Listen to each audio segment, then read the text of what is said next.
একজন ডার্মাটোলজিস্ট হিসেবে আমি আজ ফেস সিরামের পেছনের আসল বিজ্ঞানটা আপনাদের কাছে একটু সহজ করে তুলে ধরব।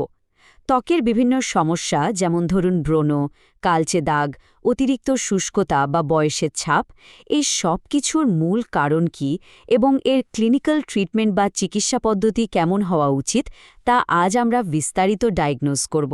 তো চলুন আর দেরি না করে মূল আলোচনায় প্রবেশ করা যাক। প্রথমে আপনাদের মনে হয়তো একটা সাধারণ প্রশ্ন আসতে পারে, আচ্ছা, ভালো ত্বকের জন্য সিরাম ব্যবহার করা কি একেবারেই বাধ্যতামূলক? সোজা কথায় যদি বলি, উত্তরটা হলো না। তবে সিরাম হলো অত্যন্ত ঘন এবং শক্তিশালী কিছু উপাদানের একটা দারুণ মিশ্রণ। এটা অনেকটা আপনার ত্বকের টার্গেটেড মেডিসিন হিসেবে কাজ করে। সাধারণ একটা ময়েশ্চারাইজারের তুলনায় সিরামের অণুগুলো অনেক ছোট হয়, ফলে এটি ত্বকের একদম গভীরে প্রবেশ করে নির্দিষ্ট ওই উপসর্গগুলোর ওপর সরাসরি কাজ করতে পারে। আজকের এই পুরো চিকিৎসার রূপরেখাটা আমরা এক নজরে একটু দেখে নিই। আমরা শুরু করব সিরামের ভূমিকা আর এর ব্যবহারের নিয়ম দিয়ে। এরপর একে একে শুষ্ক, অনুজ্জ্বল, বয়সের ছাপ পড়া এবং ব্রণপ্রবণ ত্বকের সঠিক ডায়াগনোসিস আর ট্রিটমেন্ট নিয়ে কথা বলবো। আর সবশেষে থাকবে সিরাম ব্যবহারের কিছু কড়া নিয়ম ও ধারাবাহিকতার কথা। চলুন তাহলে আমাদের প্রথম পর্বে যাওয়া যাক, সিরামের ভূমিকা আর এর সঠিক ব্যবহার। দেখুন, অনেক শক্তিশালী একটা সিরাম কিনলেই তো হলো না, সেটা ঠিকঠাক ব্যবহার করার ক্লিনিক্যাল নিয়মগুলো জানা কিন্তু ভীষণ জরুরি, না হলে ত্বকে ইরিটেশন হতে পারে। ত্বকের যত্নে সিরাম ব্যবহারের না খুব সুন্দর একটা লেয়ারিং পদ্ধতি আছে। নিয়মটা একদম সিম্পল। আপনার কাছে থাকা সবচেয়ে পাতলা বা লিকুইড ঘনত্বের সিরামটি সবার আগে ত্বকে লাগাবেন। এরপর একটু সময় দিন সিরামটা যেন ত্বকে পুরোপুরি শুকিয়ে শুষে যায়। আর সবশেষে একটা ভালো ময়েশ্চারাইজার ব্যবহার করে ওই পুরো আর্দ্রতাটাকে ত্বকের ভেতর একদম আবদ্ধ বা লক করে দিতে হবে। এখানে আরেকটা বিষয় খেয়াল রাখা দরকার, সকাল আর রাতের চিকিৎসায় কিন্তু বেশ বড় একটা পার্থক্য আছে। দিনের বেলা আমাদের ত্বকের প্রয়োজন হয় একটু ডিফেন্সিভ বা সুরক্ষামূলক চিকিৎসা, যেমন ভিটামিন সি বা হায়ালুরনিক অ্যাসিড, যা ত্বককে বাইরের দূষণ থেকে বাঁচায়। অন্যদিকে রাতের বেলা ত্বক বিশ্রামে থাকে, তাই তখন দরকার নিবিড় মেরামতকারী বা রিপেয়ারিং ট্রিটমেন্ট, যেমন রেটিনয়েডস বা এক্সফোলিয়েন্স, যা ঘুমের মধ্যে ড্যামেজ হওয়া কোষগুলোকে সারিয়ে তোলে। এবার আসা যাক আমাদের দ্বিতীয় পর্বে, শুষ্ক ত্বক এবং এর আর্দ্রতা বৃদ্ধি।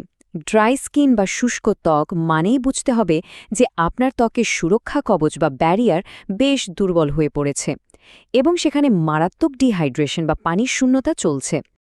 এই শুষ্ক ত্বকের চিকিৎসায় হাইলুরনিক অ্যাসিডের নাম সবার আগে আসে। কেন জানেন? কারণ এর একটা অবিশ্বাস্য ম্যাজিকের মতো ক্ষমতা আছে। এই উপাদানটা নিজের ওজনের চেয়ে প্রায় 1000 গুণ বেশি পানি ধরে রাখতে পারে। ভাবা যায়? এটা অনেকটা স্পঞ্জ বা চুম্বকের মতো, চারপাশ থেকে আর্দ্রতা টেনে এনে আপনার ক্লান্ত ত্বককে একেবারে সতেজ আর সজীব করে তোলে। আমাদের তৃতীয় পর্বের বিষয় হল অনুজ্জ্বল ত্বকের হারানো উজ্জ্বলতা কিভাবে ফেরানো যায়। পরিবেশগত ক্ষতি আর পিগমেন্টেশনের কারণে কিন্তু অনেকেই এই সমস্যায় বেশ ভোগেন। এই ধরনের ড্যামেজ কন্ট্রোল করতে আমাদের দরকার অত্যন্ত শক্তিশালী কিছু অ্যান্টিঅক্সিডেন্ট, যেমন প্রিকিউল, লুসেন্ট সি এর মতো ফর্মুলাতে 15% এল অ্যাসকর্বিক অ্যাসিড মানে ভিটামিন সি থাকে, যা ত্বককে দূষণ থেকে বাঁচায় আর কালচে দাগ দূর করে। পাশাপাশি নিয়াসিনামাইড সমৃদ্ধ ফর্মুলা যেমন এলআরপি পিওর নিয়াসিনামাইড ব্রণের দাগ আর স্কিনের ডিসকালারেশন কমাতে একদম জাদুর মতো কাজ করে। কোজিক অ্যাসিডের মতো উপাদানগুলো হাইপারপিগমেন্টেশন টার্গেট করতে দারুণ সাহায্য করে। চলুন এবার 4 নম্বর পর্বে যাই, বয়সের ছাপ পড়া ত্বক এবং তা কমানোর উপায়। দেখুন, বয়স বাড়ার সাথে সাথে কোলাজেন ভেঙে পড়া আর ত্বকের এলাস্টিসিটি কমে যাওয়া, এগুলো কিন্তু খুবই স্বাভাবিক শারীরবৃত্তীয় প্রক্রিয়া। তবে এরও একটা ক্লিনিক্যাল সমাধান আছে। ডার্মাটোলজিতে অ্যান্টি এইজিং বা বয়সের ছাপ কমানোর মূল মন্ত্রই হল রেটিনয়েডস। এটি মূলত ভিটামিন এর একটি রূপ। রেটিনয়েডস অনেকটা আমাদের কোষের কমান্ডারের মতো কাজ করে। এটি কোষের পরিবর্তনের গতি বা টার্নওভার বাড়িয়ে দেয়, বলিরেখা কমায় এবং ত্বককে টানটান করে তোলে। সোজা কথায় বলতে গেলে এটা আপনার ত্বককে সিগন্যাল দেয় যেন সে আবার তরুণ বয়সের মতো আচরণ করতে শুরু করে। আমাদের 5 নম্বর পর্ব, ব্রণপ্রবণ ত্বকের সঠিক যত্ন। ত্বকে অতিরিক্ত সিবাম বা তেল উৎপন্ন হওয়া আর লোমকূপ বন্ধ হয়ে যাওয়া থেকেই মূলত এই যন্ত্রণাদায়ক ব্রণের সৃষ্টি হয়। ব্রণ কমানোর জন্য FDA অ্যাপ্রুভড কিছু গোল্ড স্ট্যান্ডার্ড কেমিক্যাল এক্সফলিয়েন্ট আছে আমাদের কাছে। এর মধ্যে সবচেয়ে কাজের জিনিসটা হলো স্যালিসিলিক অ্যাসিড। এটি একটি ফ্যাট সলিবল বা তেলের দ্রবণীয় BHA। নিয়ম হলো তেল তেলকে কাটে, তাই এটি পোরসের একেবারে গভীরে ঢুকে আটকে থাকা সিবম পরিষ্কার করতে পারে। এর সাথে নিয়েসিনামাইড তেলের ভারসাম্য রাখে, জিঙ্ক সিবম ও প্রদাহ কমায়, আর গ্লাইকলিক অ্যাসিড স্কিনের ওপরের লেয়ারটা এক্সফোলিয়েট করে টেক্সচার সুন্দর করে। আমরা একদম শেষ পর্বে চলে এসেছি, সঠিক নিয়ম ও ধারাবাহিকতা।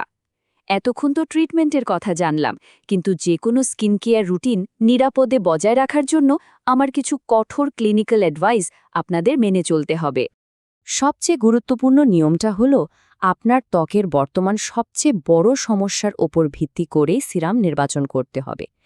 একসাথে অনেকগুলো পাওয়ারফুল অ্যাক্টিভ উপাদান দিয়ে ত্বকের ওপর খামোখা চাপ সৃষ্টি করা কিন্তু মোটেও ঠিক নয়। এতে ত্বকের ব্যারিয়ার ভেঙে উল্টো মারাত্মক রিয়াকশন হতে পারে।